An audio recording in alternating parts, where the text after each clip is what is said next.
Selamat malam. Kita berjumpa lagi dalam renungan radio streaming kemurahannya.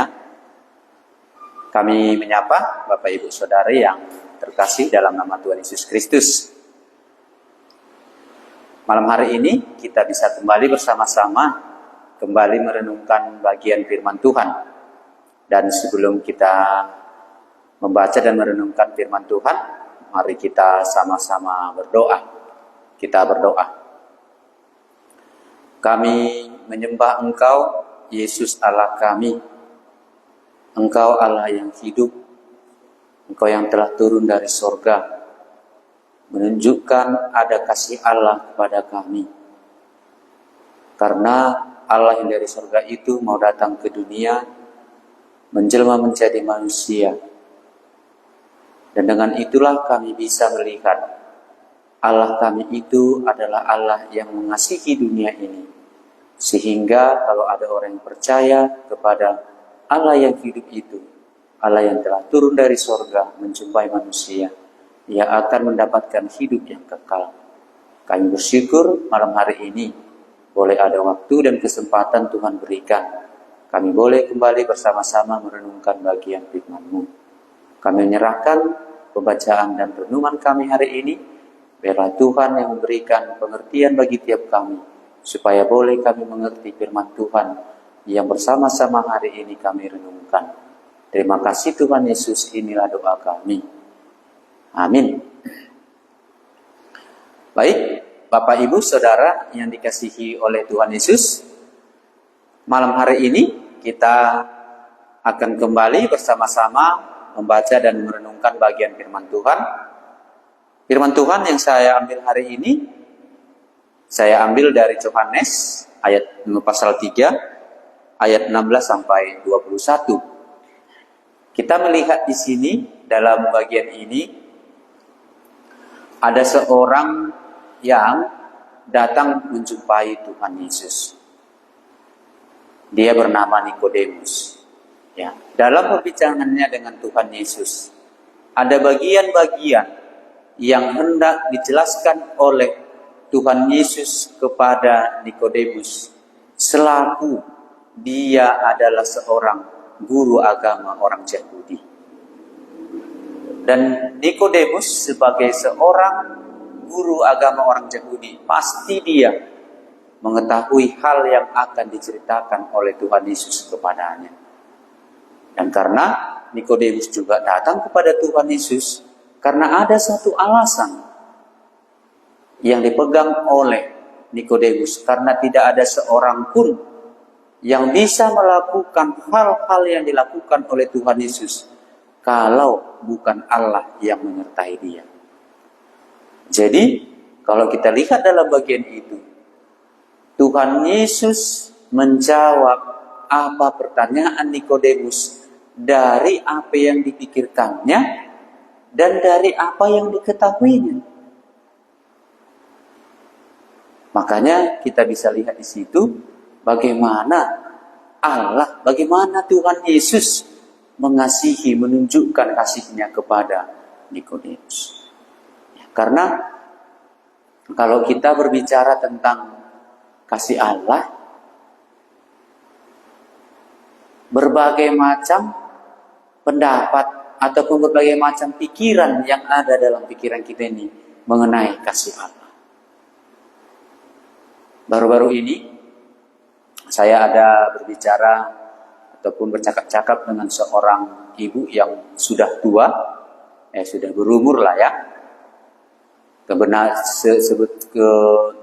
Dan kebetulan ibu ini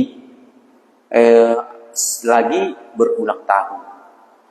Jadi dalam pembicaraan kami, sampai aku tanyakan kepada dia, kamu sudah umur segini sekarang, kebenaran dia berusun biring, jadi saya tanyakan, kamu sekarang sudah berumur sekian biring, bagaimananya? Di mananya letak kasih Allah sama aku? Tanya lagi itu sama dia. Dan dalam pembicaraan itu, sama pendapat dia kalau aku bertanya hal yang demikian kepada orang tuaku. Kasih Allah yang mereka pikirkan adalah pemberian Allah secara jasmani.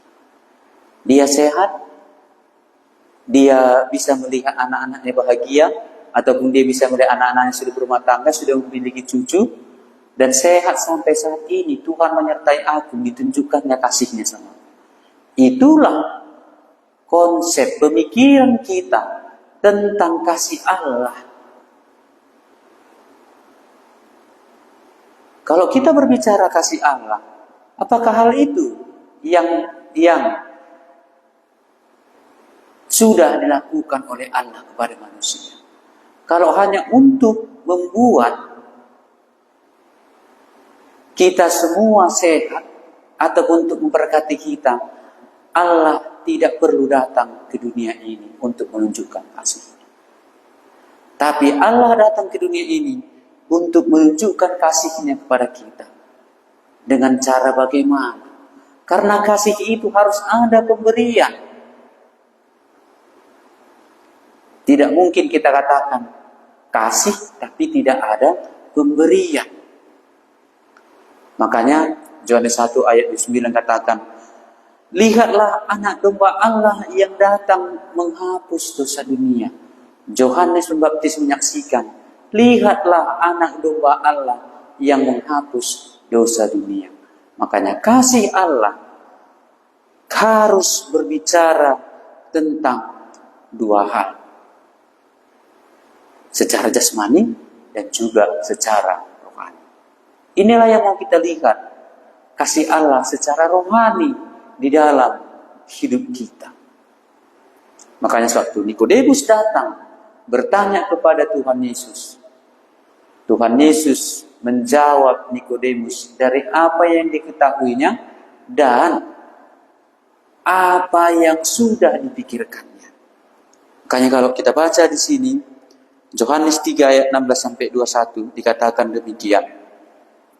Saya bacakan ayat 16. Karena begitu besar kasih Allah akan dunia ini, sehingga ia telah mengaruniakan anaknya yang tunggal, supaya setiap orang yang percaya kepadanya tidak binasa, melainkan beroleh hidup yang kekal. Percakapan ini dimulai Tuhan Yesus dengan menganalogikan ataupun membuat sesuatu yang sudah pernah terjadi, yaitu sewaktu Musa meninggikan ular di padang gurun. Sebagaimana Musa meninggikan ular di padang gurun, inilah yang dimaksudkan tentang karena begitu besar kasih Allah akan dunia ini. Bagaimana pada masa itu orang Israel berdosa terhadap Allah, bersungut-sungut, sehingga Allah membuat suatu hukuman terhadap bangsa Israel. Mereka dipagut oleh ular tedung, dan setiap yang dipagut akan mati. Tetapi Musa berseru kepada Allah, sehingga Musa disuruh oleh Allah membuat ular tembaga, dan barang siapa yang melihat ular itu, dia akan sembuh, tidak mengalami kematian akibat dipagut oleh ular tedung tersebut. Nah, tentu dalam bagian itu Nikodemus mengerti, selaku dia adalah seorang pengajar, orang Yahudi, dia tentu tahu tentang kisah bagaimana Musa meninggikan ular di padang gurun. Makanya di sini karena begitu besar. Kalau dikatakan karena, berarti sudah ada yang mengakibatkan. Kalau kita katakan karena itu aku pergi ke sana, karena ini, karena ini. Ini dikatakan karena begitu besar. Kenapa perlu yang begitu besar kasih Allah kepada dunia? Karena apa? Apa yang mengakibatkan harus ada kasih Allah datang, harus ada kasih Allah untuk dunia ini? Ya karena apa? Karena semua kita sudah berdosa sama seperti tadi orang Israel yang berdosa terhadap Allah, yang bersungguh-sungguh, ataupun mereka yang tidak membuat Allah itu lagi sebagai Allah mereka, sehingga mereka bersungguh-sungguh, sehingga mereka harus dihukum oleh Allah. Kita pun karena begitu besar kasih Allah, kalau kita katakan karena begitu besar kasih Allah, di mana bisa kita lihat karena begitu besar kasih Allah kepada kita? Yohanes 1 ayat 14. Firman itu telah menjadi manusia. Allah datang menjumpai manusia ke dunia. Itulah kasih Allah untuk kita. Karena begitu besar kasih Allah. Makanya sewaktu Tuhan Yesus datang ke dunia ini, firman telah menjadi manusia, ditunjukkannya lah kasihnya kepada orang-orang yang diketemuinya. Kalau dalam Yohanes ini bisa kita lihat, kalau kita baca di Yohanes 8, ada ditunjukkan Tuhan Yesus kasihnya kepada seseorang. Itulah kepada seorang perempuan yang kedapatan berbuat zina. Dia yang seharusnya dihukum, tidak jadi dia dihukum karena ada Tuhan Yesus di situ. Makanya di sini kalau kita lihat, karena begitu besar kasih Allah akan dunia ini. Siapa di sini dunia? Dunia ini kitalah manusia yang berdosa. Karena makanya itu Allah datang ke dalam dunia ini. Kitalah manusia dunia ini. Kalau dunia ini ya secara keseluruhan bisa kita katakan dunia yang bulat ini. Tapi kalau dunia di sini Tuhan Yesus datang menjumpai kita, itulah dunia. Tuhan Yesus datang menjumpai manusia ke dunia ini. Karena begitu besar kasih Allah akan dunia ini. Jadi Allah mengasihi dunia ini dengan cara apa? Kalau Allah mau menunjukkan kuasanya, mau menunjukkan kuasanya kepada manusia untuk memberkati kita, Allah tidak perlu datang ke dunia ini. Sewaktu Allah menjadikan langit dan bumi, Allah hanya berfirman, Dia tidak perlu datang ke dunia ini. Allah hanya berfirman, jadilah, jadi. Makanya dalam kita di dunia ini, bagian yang ditentukan untuk kita dalam hal jasmani sama kita dapatkan bagi semua manusia. Kita mendapatkan matahari yang sama, bintang yang sama, bulan yang sama, musim-musim yang sama. Nah kalau begitu, apa perbedaannya antara yang mendapatkan kasih Allah dan yang tidak? Di sini Allah menunjukkan kasihnya kepada dunia dengan cara apa? Sehingga Ia telah mengaruniakan anaknya yang tunggal. Makanya tadi saya bilang, kasih itu ada pemberian. Apa di sini pemberian Allah? Sehingga Ia telah mengaruniakan anaknya yang tunggal.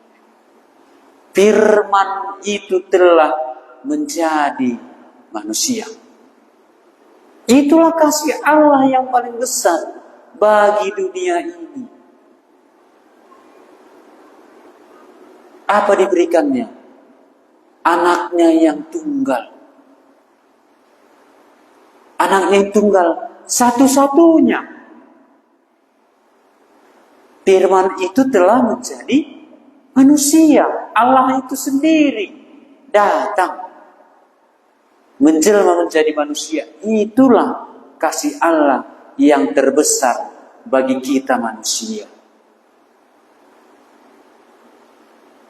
Dalam bagian ini juga Allah mengasihi manusia secara universal, secara keseluruhan, sehingga dia datang ke dunia ini. Inilah pemberian Allah yang paling besar bagi kita manusia. Nah, sekarang yang menjadi pertanyaan, kenapa perlu manusia itu dikasihi oleh Allah? Dan kenapa Allah itu harus datang sendiri ke dunia ini?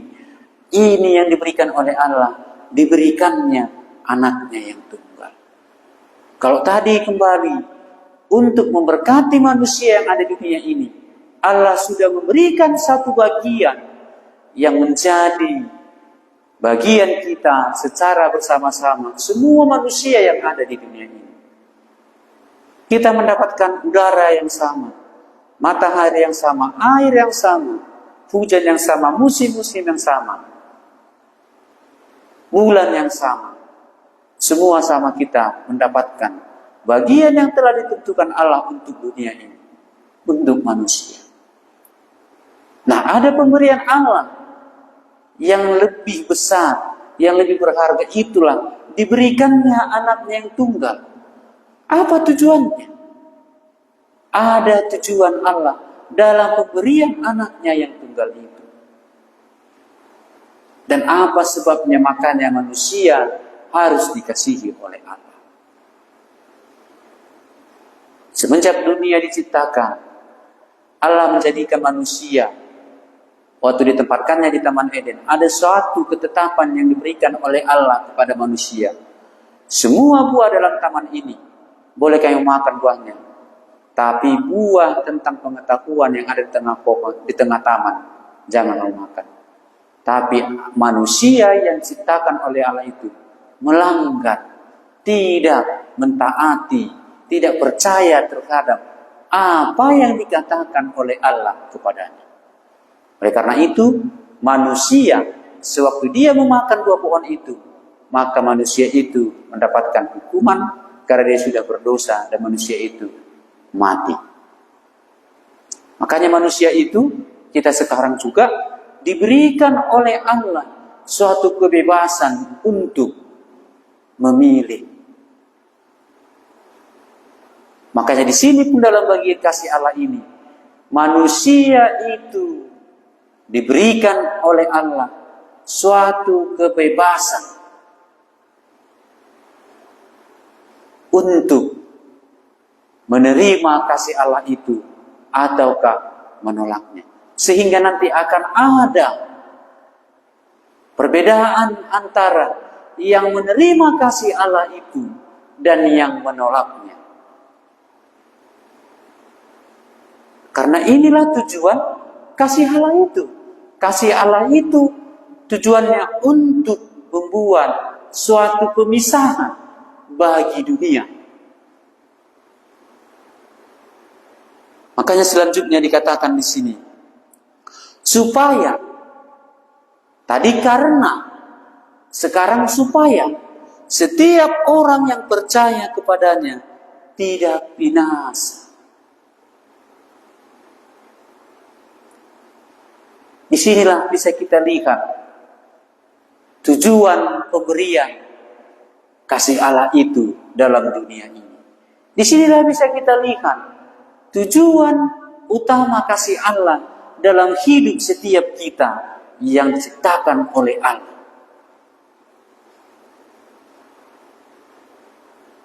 Akan ada perbedaan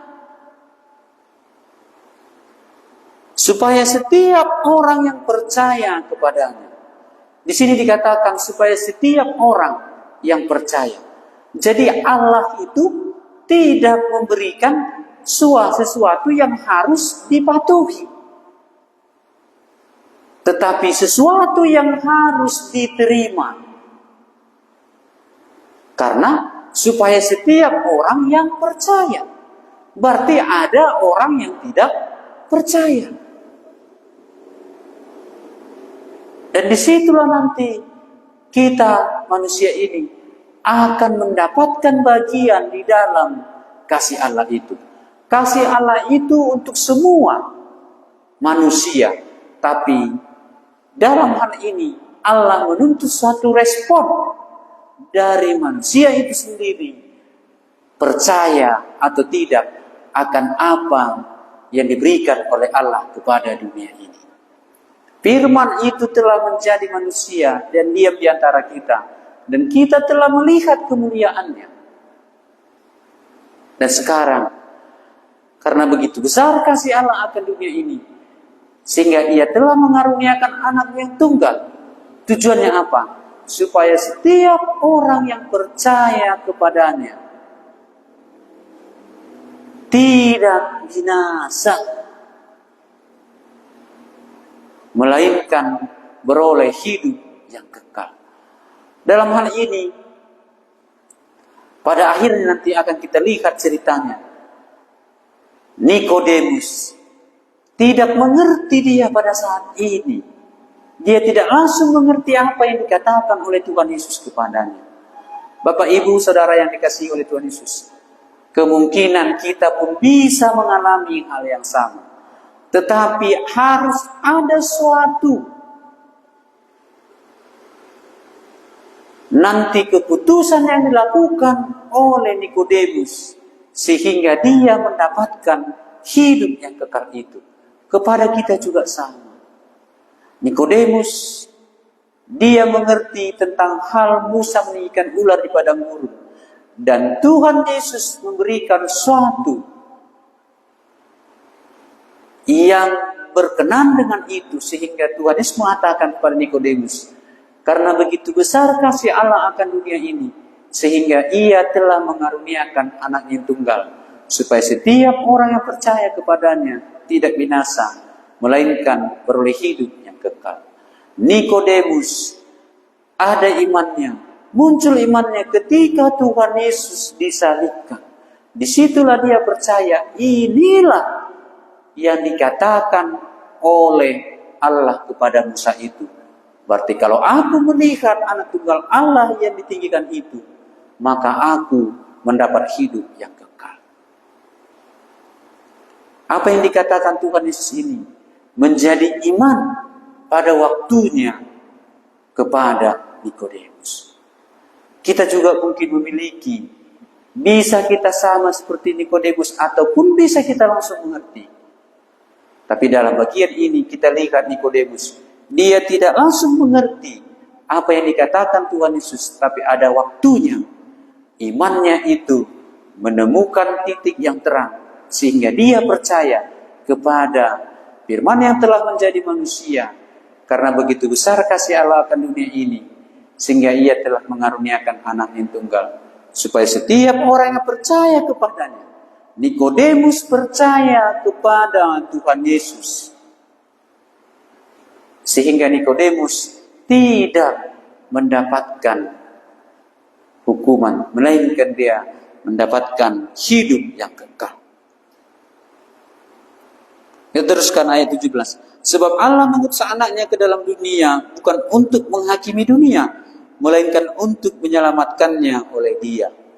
Jadi bisa kita nanti lihat ceritanya, bagaimana Tuhan Yesus menyelamatkan orang-orang yang datang, yang berjumpa dengan dia. Kalau dalam bagian ini bisa kita lihat ceritanya, waktu Tuhan Yesus menyelamatkan seorang perempuan yang kedapatan berbuat zina. Di sinilah kita lihat Tuhan Yesus tidak datang ke dunia ini untuk menghakimi dunia. Selanjutnya, barang siapa percaya kepadanya, ia tidak akan dihukum. Barang siapa tidak percaya, ia telah berada di bawah hukuman, sebab ia tidak percaya dalam nama anak tunggal Allah. Jadi, di sini kalau kita lihat, Tuhan Yesus datang ke dunia ini bukan untuk menghakimi dunia, tapi kita sendiri nanti akan menghakimi diri kita sendiri. Karena sudah dibuat Allah suatu ketetapan. Makanya tadi kembali manusia itu diberikan kebebasan untuk memilih. Tidak dipaksakan oleh Allah. Tapi sudah dibuat oleh Allah suatu jalan supaya seseorang itu tidak mendapat hukuman. Tetapi sudah dibuat oleh Allah satu jalan supaya manusia itu tidak mendapatkan hukuman, melainkan supaya mendapatkan hidup yang kekal. Makanya kalau kita lihat, keselamatan itu ialah suatu berita untuk dipercayai. Keselamatan yang disediakan oleh Allah, suatu berita untuk dipercayai. Apa yang harus dipercayai? Dan seseorang untuk diterima dan ditaati. Siapa itu seseorang itu? Itulah firman yang telah menjadi manusia tadi, yang diberikan oleh Allah anak yang tunggal. Itulah Tuhan Yesus. Itulah yang harus kita terima dan ditaati untuk kita tidak mendapatkan hukuman. Sebab upah dosa ialah maut. Tidak mendapatkan hukuman, melainkan untuk mendapatkan hidup yang kekal. Barang siapa percaya kepadanya, ia tidak akan dihukum. Barang siapa tidak percaya, ia telah berada di bawah hukuman, sebab ia tidak percaya dalam nama Anak Tunggal Allah. Jadi benarlah di sini kita lihat, Tuhan Yesus datang ke dunia ini bukan untuk menghakimi, tapi kitalah yang membuat penghakiman kepada diri kita sendiri. Karena barang siapa tidak percaya kepada Anak Tunggal Allah, ia berada di bawah hukuman. Tapi yang percaya kepadanya, ia tidak, barang siapa percaya kepadanya, ia tidak akan dihukum. Barang siapa tidak percaya, ia telah berada di bawah hukuman, sebab ia tidak percaya dalam nama Anak Tunggal Allah. Makanya Yohanes Pembaptis menyaksikan juga di Yohanes ini juga, Yohanes 3 ini 38 saya baca, barang siapa percaya kepada Anak, ia beroleh hidup yang kekal. Tetapi barang siapa tidak taat kepada Anak, ia tidak akan melihat hidup, melainkan murka tetap ada di atasnya. Makanya tadi, keselamatan itu adalah suatu berita. Keselamatan itu adalah suatu berita untuk dipercayai, dan seseorang yang harus diterima dan ditaati. Itulah Tuhan Yesus yang harus kita terima. Pemberian Allah, kasih Allah yang besar, itulah Tuhan Yesus, firman yang telah menjadi manusia, menjadi suatu pribadi. Makanya kasih Allah itu harus berbicara satu pribadi. Itulah Tuhan Yesus yang harus kita terima dan harus kita taati. Inilah firman Tuhan yang menjadi renungan kita hari ini, supaya kita bisa dengan benar mengenal, tahu kasih Allah yang terbesar dalam hidup kita masing-masing. Dan kita diberikan oleh Allah pilihan, kita percaya atau tidak. Dan sudah ada dikatakan oleh firman Tuhan, barang siapa percaya kepadanya, ia tidak akan dihukum. Barang siapa tidak percaya, ia telah berada di bawah hukuman, sebab ia tidak percaya dalam nama Anak Tunggal Allah. Amin. Mari kita berdoa. Kami bersyukur kepadamu Tuhan Yesus, kalau boleh kami hari ini sudah merenungkan bagian firman Tuhan. Firman Tuhan katakan, karena begitu besar kasih Allah akan dunia ini, sehingga ia telah mengaruniakan Anaknya yang tunggal, supaya setiap orang yang percaya kepadanya tidak binasa, melainkan beroleh hidup yang kekal. Inilah yang boleh kami mengerti hari ini, bagaimana Allah mengasihi dunia ini.